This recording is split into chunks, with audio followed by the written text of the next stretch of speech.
కేసీఆర్ ప్రభుత్వం నుంచి మీకు పింఛన్ వస్తుందమ్మా? వచ్చిందమ్మా. ఎంత వస్తుంది? 2000. ఒక కొడుకులు గాంజి వస్తలేరు, ఏం వస్తలేరు. కేసీఆర్ పెద్ద కొడుకు, మాకు మంచిగా అనిపిస్తుందమ్మా. కాలం మంచిగా అయింది, చెట్టు జామ పెట్టిండు, మంచిగా కాలం అయితే సువాస్తాయి. మమ్మల్ని నడుపుతున్నాడు, గుడ్డోళ్ళను గుయినోళ్ళను కండ్లు లేని వాళ్ళను అందరిని నడుపుతుండమ్మా. 80 ఏళ్ళ మంచిగా అవుతుంది, కానీ ఇట్లా లేకుండే. కేసీఆర్ గారు రావాలని కోరుకుంటున్నాం. కేసీఆర్ చాలా చేసిండు ప్రజలకు, ఇల్లులు ఇచ్చిండు, పేదవాళ్లకు రుణమాఫీ అని అన్ని చేసిండు, పింఛన్ ఇస్తున్నాడు, వికలాంగులకు గాని ముండ వాళ్ళకు గాని ఒంటరి మహిళలకు గాని పింఛన్ ఇస్తున్నాడు, కళ్యాణ లక్ష్మి పెట్టిండు ఆడవాళ్లకు, కేసీఆర్ కిట్ అని, బాలింతలకు 3000 తినడానికి గాని, పిల్లలకి పోషకాలు ఉండవని 3000 ఇస్తుండు. ఫస్ట్ అకౌంట్ లో వేస్తున్నాడు డెలివరీ కాముందుకి.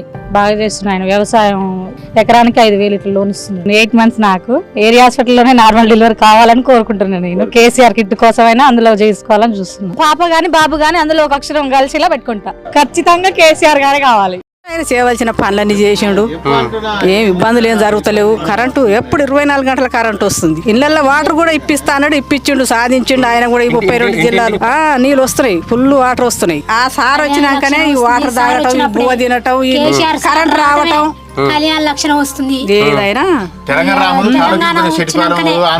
సహకరించిన మాట. మీరు ఏదన్నా అనుకోరి, నేను చెప్తున్నా, సార్ వచ్చినాకనే మంచిగా జరిగింది. కరెంటు మంచిగానే ఉంది, కాలం మంచిగానే ఉంది, వద్దటే వర్షాలు కూడా కురుస్తున్నాయి ఆ సార్ వచ్చినాక.